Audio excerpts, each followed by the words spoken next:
Assalamualaikum warahmatullahi wabarakatuh. Hamikom friends, jumpa lagi di Himakom Production page 3. Pada konten kali ini kami akan membahas edukasi nih tentang jurnalistik. Ya pasti Sobat Mikom udah gak asing dong sama yang namanya jurnalistik. Dimana kalau kita ngebahas tentang jurnalistik, pasti kita nggak akan jauh dari tentang pers. Dan tema yang kita angkat pada kali ini adalah pers Indonesia dari masa ke masa. Oke, sebelum dimulai nih, perkenalkan diri dulu kali ya. Perkenalkan diri saya Nurul Sabila. Nah, di sini saya nggak sendirian nih. Saya di sini bersama tamu yang sangat istimewa. Ya, dosen tercinta kami yang tentunya sangat kami banggakan, Bapak Abdul Jalil, Esos MIKOM.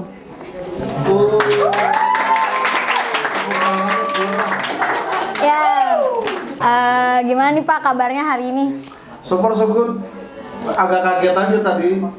Kenapa tuh Pak? Tempatnya menjorok terlalu dalam. Menjorok terlalu dalam. Jadi agak saya ragu Google Map bener nggak tadi. Tapi alhamdulillah bener Pak. Nyampe sih. Nggak nyasar Pak. Nggak nyasar. Ya bener, harusnya jangan di dalam kampus terus deh tempat-tempat begini. Ya betul. Pak, saya mau nanya deh, kalau sekarang tuh kesibukan Bapak itu apa ya Pak? Selain mengajar gitu, kesibukan yang sekarang gitu. Apa ya? Ya ngajar juga online. Kesibukan domestik kebanyakan ngantar istri, ngantar anak. Iya. Ada kegiatan lain di luar. Saya jadi komisioner Bawaslu di Kabupaten Kuningan. Apalagi sekarang menjelang tahapan pemilu 2024. Mulai ada hangat. Teman-teman muda, jika melihat gundah gulana politik sekarang jelek, Anda harus tampil ke depan nanti. Kalau Anda merasa orang baik, tampil. Ini tantangan buat anak muda. Ya, jangan takut masuk dunia politik. Mantap.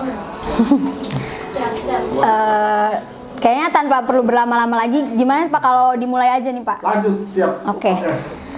Baik Pak, nih bicara soal pers. Menurut Bapak sendiri ya, pers itu apa sih Pak? Kayak sejarahnya itu gimana sih Pak?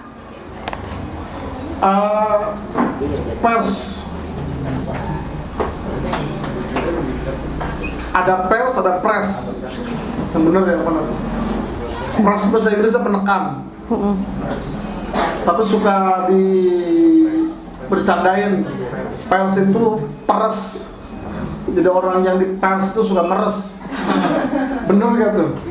Siapa bapak-bapak kalian ada yang jadi pejabat, ada yang jadi PNS, jadi guru, kepala sekolah, tanyakan silahkan. Ada yang pernah jadi korban pers. Tapi itu makna yang yang salah gitu ya. Media itu pekerjaan suci, jalan pedang untuk kebaikan. Kalau dipakai dengan baik.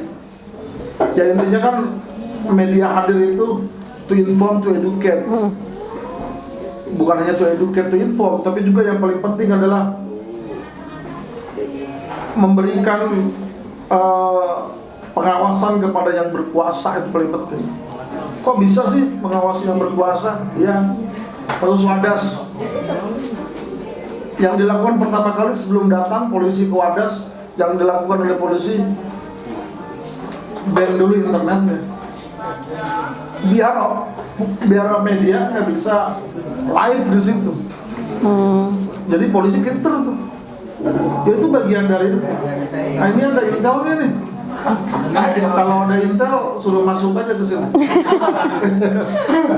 Ini maksudnya gini, ini belajar kita. Jadi media itu sekali lagi yang paling penting selain itu inform to educate, yang paling penting adalah mengawasi semua kebijakan pemerintah. Mengawasi bukan hanya mengawasi tapi juga mengapresiasi kalau benar. Iya. Tapi kalau salah ya harus diawasi, dikritisi. Nah itu fungsi yang paling apa ya? Utama. Yang paling utama menurut saya. Tapi sekarang melihat media seperti apa ya, teman-teman bisa melihat bagaimana apakah fungsi itu masih berjalan atau tidak.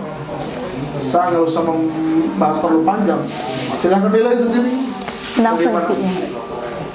Apakah media hanya menampilkan Fuji dan mahal ini saja sekarang? Ini kan di timeline clickbait semua nampilnya Fuji mahal ini, Fuji mahal ini. Tetapi soal isu-isu yang berdampak sosial luas lupa, gitu, lupa. Kita nggak kenal tuh Fuji siapa gitu, tapi kok di timeline saya Fuji terus yang keluar siapa? Terkenal banget gitu ya Pak ya. Ya makanya itu kenapa ini muncul dulu di timeline kita? Karena orang yang ngelihat banyak, itu algoritmanya. Yang semakin banyak dilihat semakin sering itu muncul semakin gitu ya muncul, Pak. begitu saja.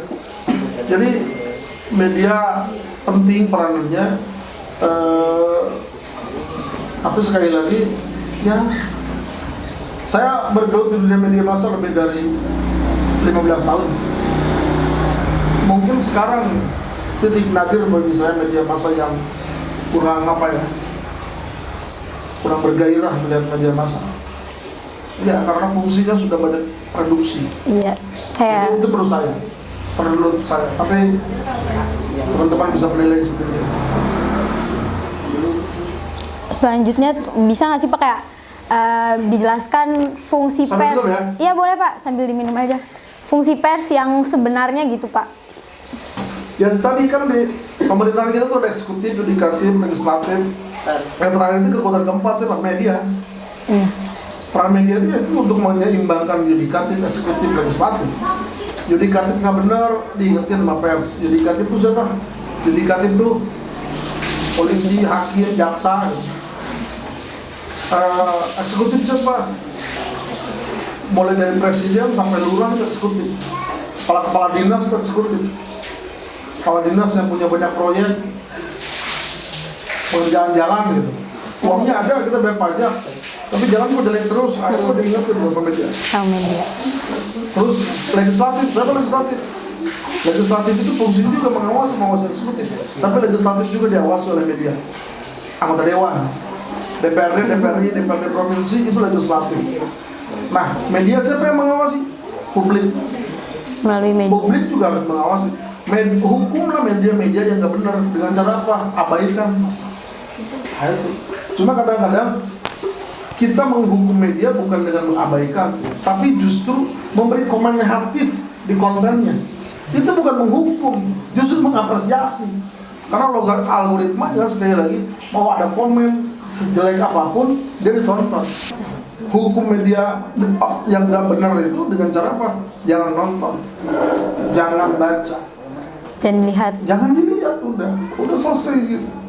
Jadi dengan komunikasi nih. Nah komunikasi jangan mentang-mentang komunikasi menghukum media dengan cara menghujat media itu salah. Karena kayak semakin di komen gitu kayak semakin naik nggak sih Pak? Karena algoritmanya begitu. Engagement akan mendapatkan itu media. Jadi apalagi sekarang ya media baru gitu, media sosial. Contohnya saya bikin TikTok contohnya. Dari 1.000 orang yang nonton dan ada komentar 1.000 orang, tidak ada satupun yang bilang bagus, semuanya jelek. Apakah algoritma TikTok menganggap saya jelek? Enggak. Iya benar. Naik pasti naik ya. Ya tetap naik, up gitu. Kecuali dilaporkan resmi. Abis menjelaskan yang fungsi itu Pak, kalau peranan pers itu sendiri itu gimana sih Pak? Di kamera perut saya kelihatan Oke, peran media, peran pers tadi udah singgung sedikit terkait eksekutif, yudikatif, legislatif dan media. Ya secara sosial media juga hadir berperan memberikan informasi, mengedukasi, mempengaruhi. Yang paling penting tadi itu saya secara utama dia menjadi penyeimbang segala macam kebijakan pemerintah.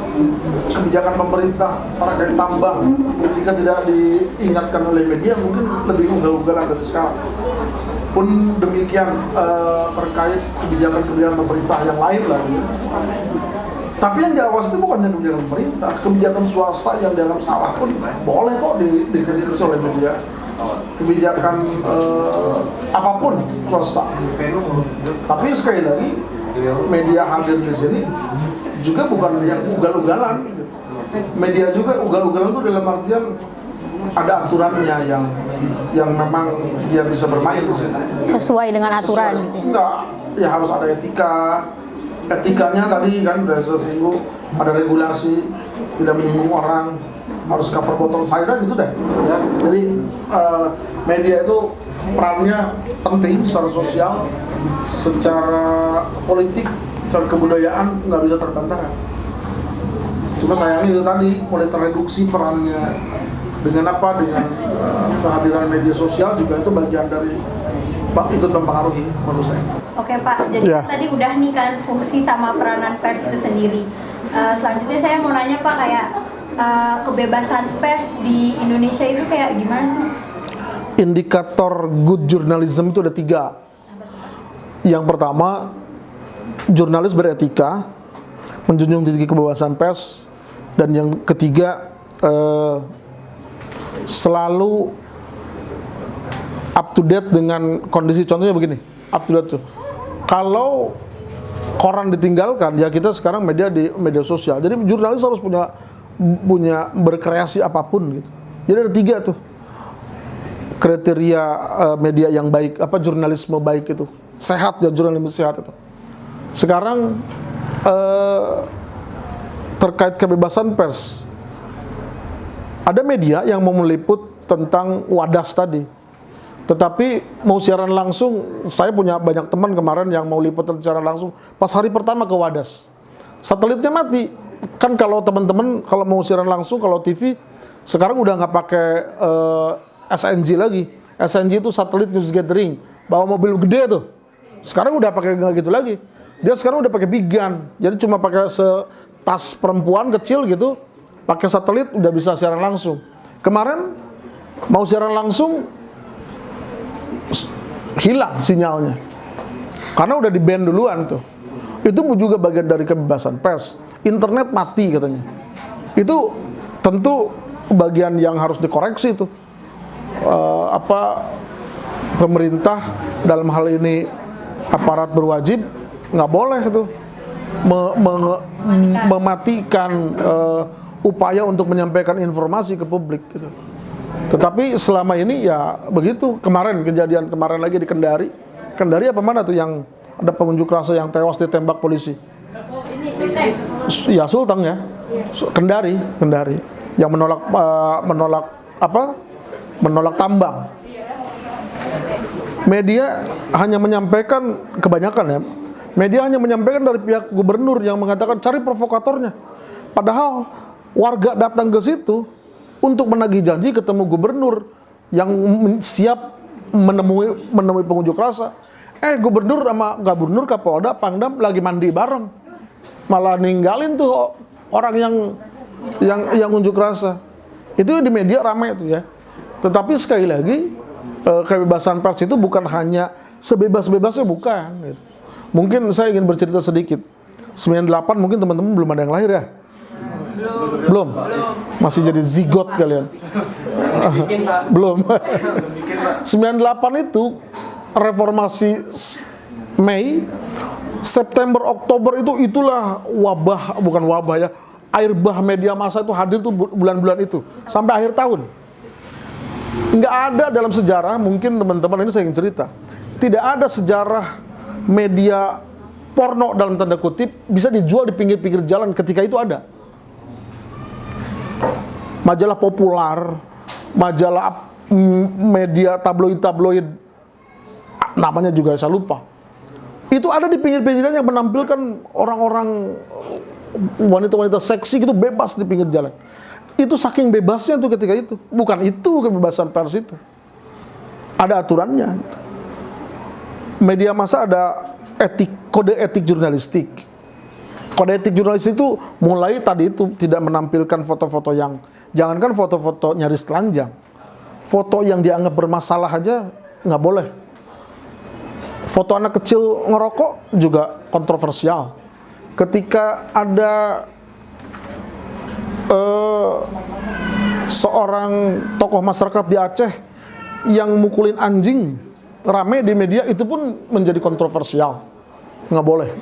Jadi sekali lagi, etika itu bukan hanya soal pakaian yang minim, bukan gitu, tapi ada berdarah-darah nggak boleh, menyinggung orang tanpa memberikan porsi untuk orang memberikan klarifikasi juga nggak boleh.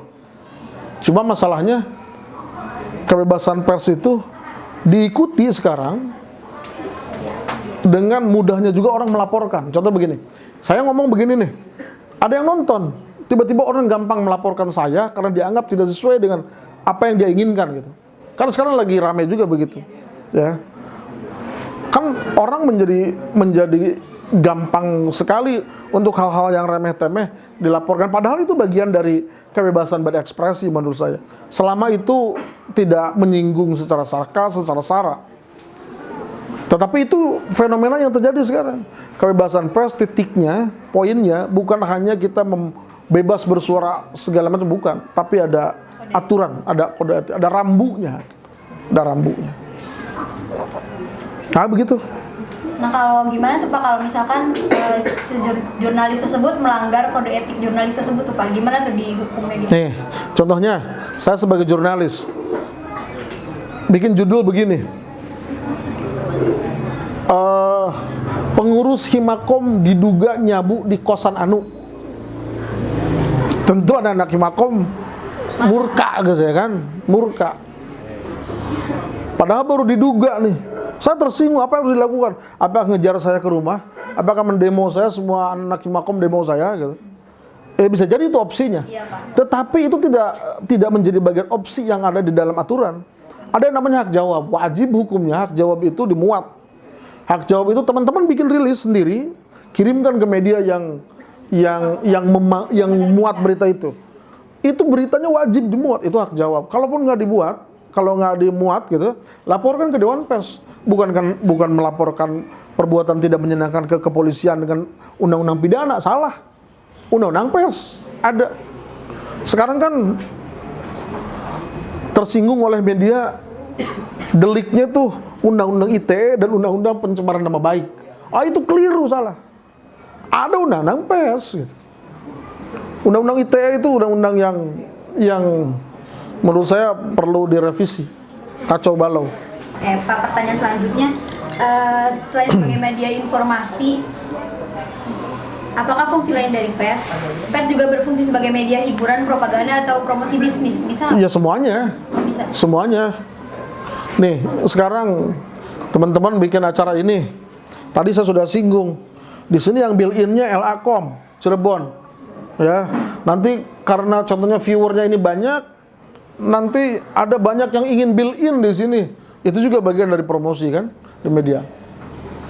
Jadi sekarang tuh iklan itu macam-macam. Kalau dulu iklan di media massa itu ya iklan yang tertempel saja di media, yang ditayangkan di media. Kalau sekarang macam-macam. Ada yang iklan tiba-tiba hadir di Ikatan Cinta. Ada yang pernah nonton sinetron Ikatan Cinta, tiba-tiba minumnya minum apa gitu, minum Aqua atau contohnya, ya labelnya ada. Itu kan nggak pernah ada tuh yang dulu begitu, iklan begitu. Itu iklan built-in namanya. Enggak, iklan built-in. Harganya tuh beda-beda iklan built-in. Tergantung durasi, tergantung di mana tayangnya. Kalau tayangnya di sinetron yang nggak banyak penontonnya, ya bisa sangat murah. Tapi kalau penontonnya banyak sekali, contohnya di Layangan Putus contohnya, itu bisa mahal sekali. Gitu. Itu nggak pernah ada iklan kayak begitu dulu. Yang ada dalam dunia advertising itu dulu ya, hanya ada yang tampil di koran, di majalah, dan di televisi yang seperti yang dibuat itu gitu. Nggak pernah ada yang built-in. Nggak ada yang endorser nggak ada. Nggak ada. Jadi baru sekarang. Iya, baru sekarang aja. Jadi kalau dianggap media untuk sebagai ajang promosi ya iya. Saya pernah lihat channelnya siapa ya? Channelnya Faidil Jaidi. Di belakangnya dia lagi ngomong, di belakangnya itu dia cerita, nih ini endorse numpuk banget nih, belum saya ini. Numpuk endorse-nya. Mulai dari daster sampai kacamata. Coba bayangkan tuh. Itu kan bukan company besar dia. Bisa jadi itu reseller juga. Bisa jadi reseller, bukan dia company besar yang bikin daster, bukan. Tapi reseller saja gitu. Karena dia bisa meng-hire influencer, ya bisa tuh, nggak apa-apa. Kan nggak pernah menemukan kita yang begitu. Nggak pernah menemukan. Pertanyaan selanjutnya Pak, apakah adanya fungsi pers sebagai lembaga ekonomi berarti telah melahirkan benturan atau pertentangan antara unsur ekonomis dan unsur idealisme? Ya, idealisme dengan apa ya, di semua bidang idealisme itu selalu bertentangan dengan pragmatisme. Kuliah, idealisme saya kuliah itu adalah saya ingin menuntut ilmu, idealismenya. Pragmatismenya, saya ingin mendapatkan selembar ijazah untuk bekerja. Itu pragmatisme di semua bidang. Media juga begitu.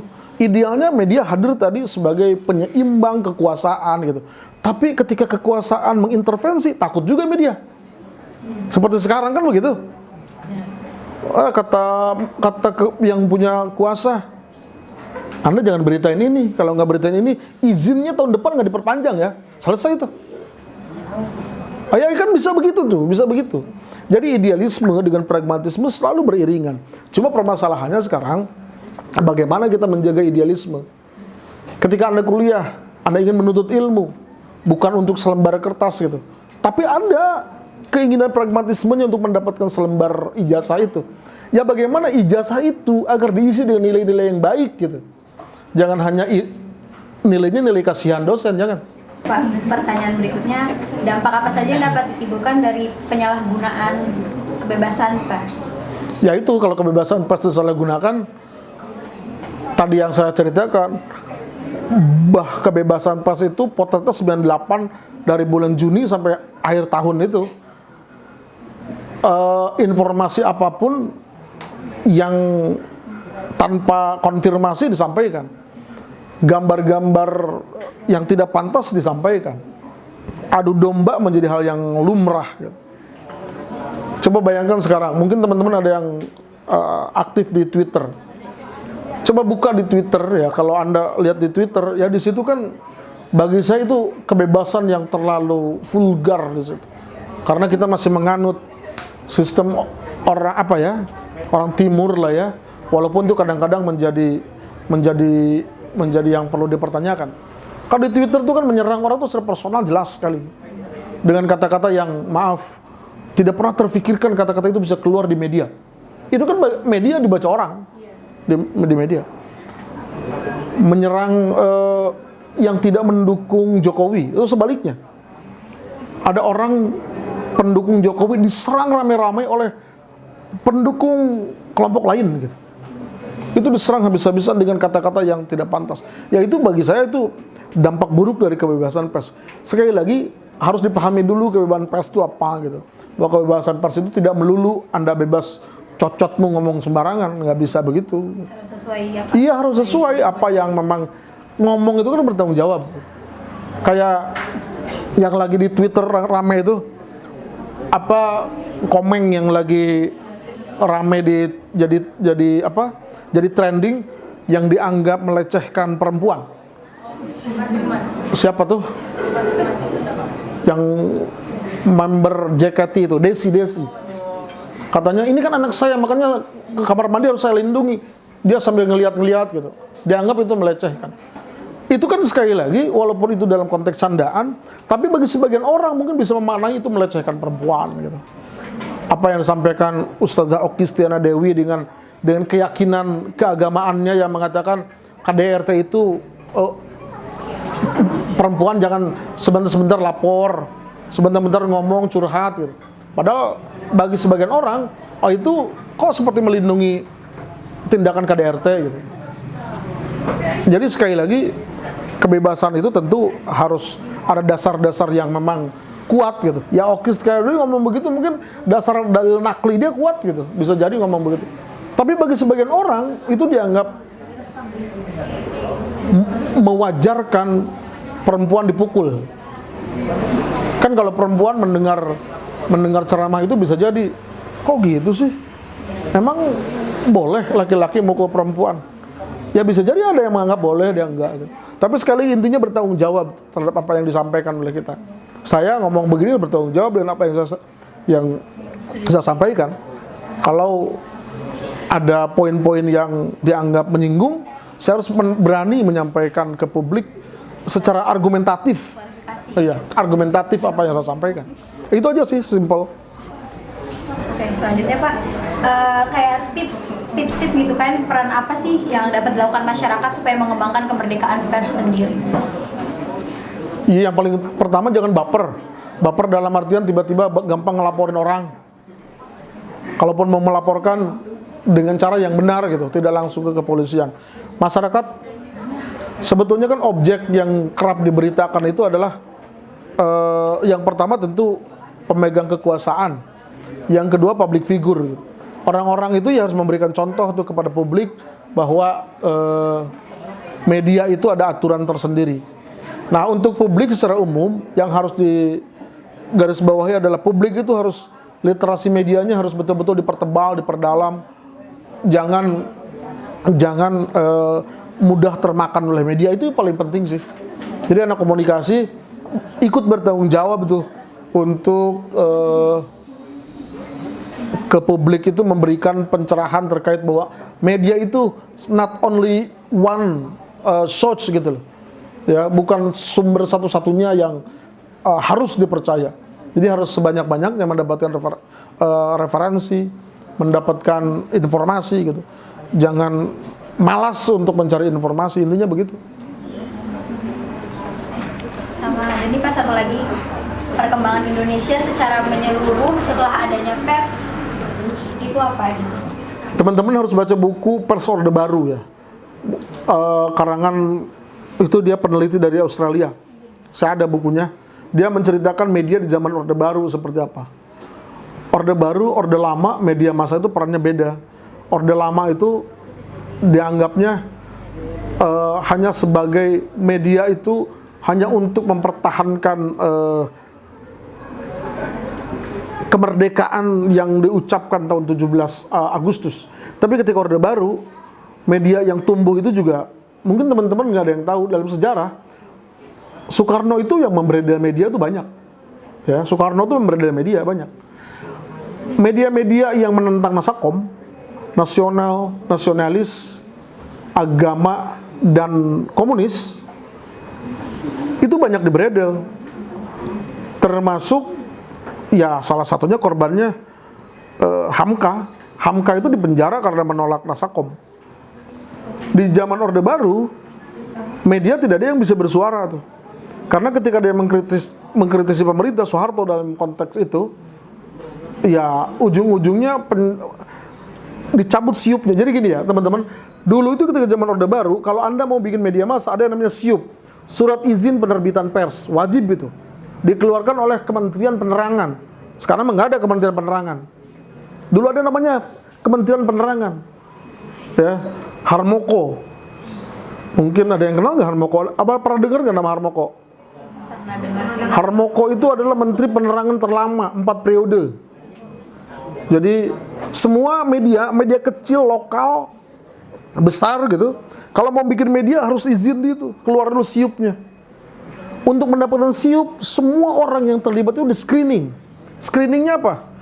Dia anak siapa? Pernah terlibat PKI apa enggak? Pancasilanya bagaimana? GBHN bagaimana? Itu di screening tuh.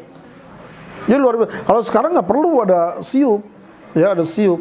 Sekarang masa reformasi. Cuma itu tadi nggak ada siup juga. Ya saya termasuk orang yang setuju siup dihilangkan. Cuma sekarang itu media itu yang menyaring itu tetap hanya satu, bukan pemerintah, tapi masyarakat. Dengan hadirnya media kan tentu sekali lagi demokrasi intinya memiliki keseimbangan selama medianya hadir dengan proper, medianya hadir dengan imparsial. Imparsial itu hadir tidak memihak kemanapun gitu, tidak dikendalikan oleh pihak manapun, tidak dikendalikan oleh kekuasaan, oleh pemilik modal, dan oleh yang pasang iklan, nggak boleh dikendalikan oleh itu. Baik, pertanyaan tadi adalah pertanyaan terakhir nih pada kesempatan kali ini. Saya ingin mengucapkan banyak-banyak terima kasih kepada Pak Jalil yang telah meluangkan waktunya untuk kesempatan kali ini sehingga bisa hadir di kesempatan kali ini. Sekian dan sampai jumpa di konten-konten selanjutnya. Terima kasih. Wassalamualaikum warahmatullahi wabarakatuh. Wassalamualaikum warahmatullahi wabarakatuh.